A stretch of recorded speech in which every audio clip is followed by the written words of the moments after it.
Hello viewers, আসসালামু আলাইকুম। আজকের এই ভিডিওর মাধ্যমে পবিত্র মাহে রমজানুল মুবারক উপলক্ষে সুন্দর ও আকর্ষণীয় শুভেচ্ছা পোস্টার ডিজাইন শিখতে পারবেন। তো ভিউয়ার্স, ভিডিওটি সম্পূর্ণ দেখতে থাকুন। পিএলপি ফাইলটি ডাউনলোড করার পর এই 𝗦𝗨𝗕𝗦𝗕𝗦𝗕 অ্যাপ্লিকেশনটি ওপেন করবেন। এরপর ডাউনলোডকৃত ফাইলটি ওপেন করবেন। এরপর এরকম একটি পিএলপি ফাইল দেখতে পারবেন। তো এটার উপর ক্লিক করবেন। তারপর এক্সট্রাক্ট এর উপর ক্লিক করবেন। তারপর এই ভিডিওতে দেখানো পাসওয়ার্ডগুলো সংগ্রহ করে নেবেন। তারপর পাসওয়ার্ডগুলো এখানে দিবেন।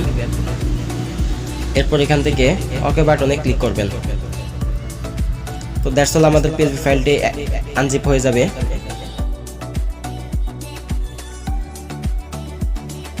তো এরপর পিক্সেলল্যাব অ্যাপসটি ওপেন করবেন।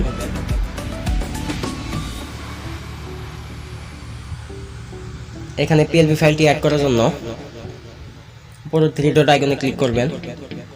এরপর এখান থেকে open.plp ফাইল এটার উপর ক্লিক করবেন। তারপর এখান থেকে আবারও .plp ফাইল এটার উপর ক্লিক করবেন। তারপর যেখানে ফাইলটি আনজিপ করেছেন সেই ফোল্ডারটি ওপেন করবেন। তারপর এখানে দেখুন মাহে রমজান পোস্টার নামে এরকম একটি পিএলপি ফাইল দেখা যাচ্ছে। তো আপনারা এই পিএলপি ফাইলটির উপর ক্লিক করবেন। তারপর এখান থেকে ওপেন অ্যান্ড অ্যাড এটির উপর ক্লিক করবেন। তারপর এরকম একটি ইন্টারফেস দেখতে পারবেন। তো এখানে নোটিশটি আপনারা পড়ে নেবেন। নোটিশটি পড়া হয়ে গেলে এখান থেকে এই উপরের লেয়ার আইকনে ক্লিক করবেন। তো এরপর এখান থেকে এই চোখ আইকনে অথবা এখানে ডিলিট করে দিতে পারেন। তো আমি নোটিশটি হাইড করে দিচ্ছি। তো এরপর আমাদের যে কাজটি করতে হবে, এখানে শুধু আপনাদের ছবিটি দিতে হবে। তো ছবিটি একে দেওয়ার জন্য এই উপরের লেয়ার অপশনে আবার ক্লিক করবেন। তো এরপর এখানে ছবির একটি লেয়ার দেখতে পারবেন। এখান থেকে সর্বপ্রথম এখানে চোখ আইকনে ক্লিক করবেন অথবা এখান থেকে ডিলিট করে দিতে পারেন। তো আমি এখান থেকে এই লেয়ারটি হাইড করে দিচ্ছি।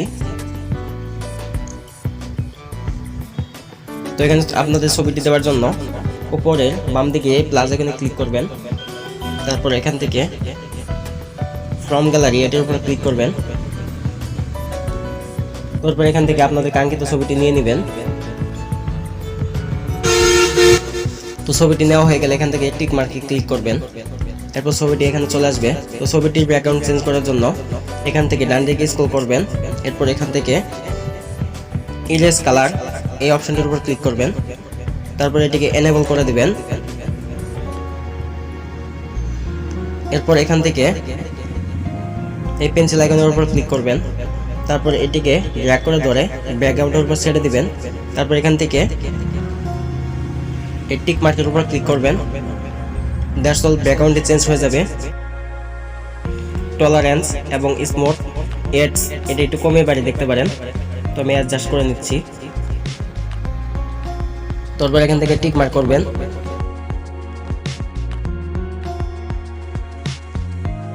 তারপর এখান থেকে ছবিটি একটু ছোট করে নেবেন। তো ছবিটি ছোট করার জন্য এখান থেকে ছবিটি ছোট করার জন্য এখানে সাইজ অপশন দেখতে পারবেন। এখানে রিলেটিভ সাইজ এটার উপর ক্লিক করবেন। এরপর এটিকে কমিয়ে দিবেন। তো আমি এটিকে অ্যাডজাস্ট করে নিচ্ছি। তারপর এখান থেকে টিক মার্ক করে দিবেন। তারপর ছবিটি মাঝখানে আনার জন্য রিলেটিভ পজিশন এটার উপর ক্লিক করবেন। তারপরে মাঝখানে দুটোতে চাপ দিবেন। তো এরপর ছবিটি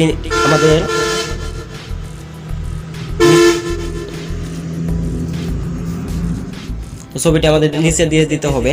তো এর জন্য টু ব্যাকের উপর ক্লিক করবেন। তো ছবিটি নিচে চলে যাবে।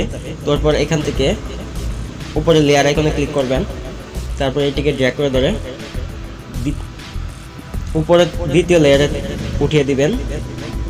তারপর এটিকে লক করে দিচ্ছি।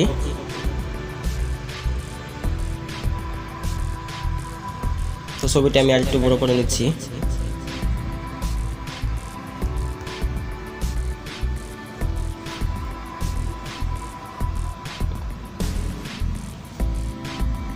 তো ফাইনালি আমাদের কাজ শেষ। তো সর্বশেষ এডিটিং কাজ কমপ্লিট হয়ে গেলে তো আপনারা এখান থেকে ছবিটি সেভ করার জন্য এই উপরের সেভ আইকনে ক্লিক করবেন। এরপর আবারও এখান থেকে সেভ অ্যাজ ইমেজ এটার উপর ক্লিক করবেন। তারপর এখান থেকে কোয়ালিটি জেপিজি অথবা পিএনজি দিতে পারেন, তো আমি এখান থেকে পিএনজি দিয়ে দিচ্ছি। এরপর এখান থেকে কোয়ালিটি